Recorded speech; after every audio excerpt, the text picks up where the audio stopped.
Hello, scholars, and welcome to Module 7. This module's focus is on DNA replication. Now, so far, we've talked about replication in the general sense. We know that cells replicate their DNA during S phase, but now we're ready to go into the details to support the last half of the course, which has a focus in gene expression. Let's go. The flow of genetic information in cells from DNA to mRNA to protein is described as the central dogma.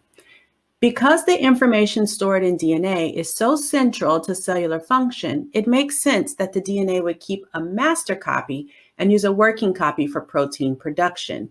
This working copy is RNA, which we will talk about next week. But as an introduction, the central dogma states that DNA is first replicated. Then the DNA is transcribed to RNA in a process called transcription. The RNA codes for amino acids, which are then translated to proteins in a process called translation. So this week, we will look at the very first step, DNA replication. The DNA sequence has a 4-letter alphabet made of individual base pairs. Those letters are A, T, C, and G. Only certain types of base pairing are allowed. A can only pair with T, and C can only pair with G. As you probably know, DNA has a double helix structure. This structure is created by these sugar phosphate backbones. There's one there. We can see them, the blue ribbons here. These sugar and phosphate bands lie on the outside of the helix, forming the backbone of the DNA structure.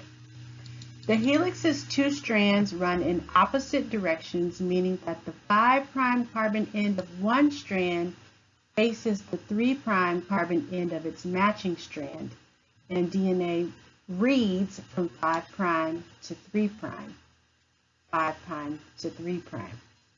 Scientists call this an anti-parallel orientation, and it is important to DNA replication, as we'll see in the next mini lecture.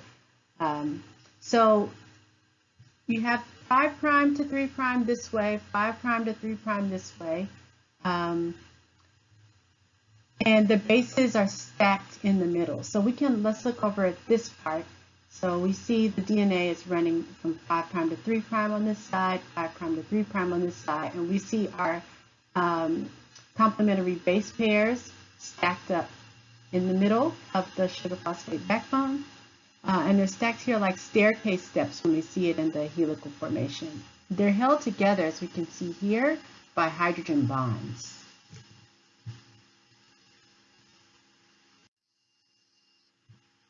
So this specific base pair matching is called base complementary rule, saying that adenines and thymines can only match together and guanines and cytosines can only match together. This is what makes the DNA strands complementary to each other.